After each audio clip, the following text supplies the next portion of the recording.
المنظمة الإنسانية الوحيدة في التاريخ التي قدمت 10% من متطوعيها شهداء. 325. النار بكل مكان، أشلاء بكل مكان، الريحة هي ريحة جثث عم تحترق فقط. النظام دائما تركيزه هو بدنا نحارب إرهابيين.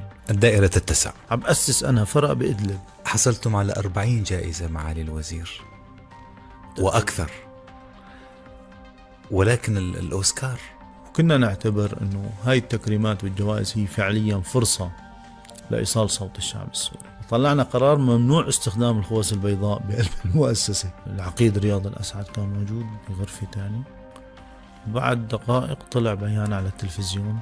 بدأت بتذكر ليلة سقوط النظام، ليلة إحياء سوريا. بعرف أنا شو يعني خيمة وإنك تعيش بخيمة. قلت له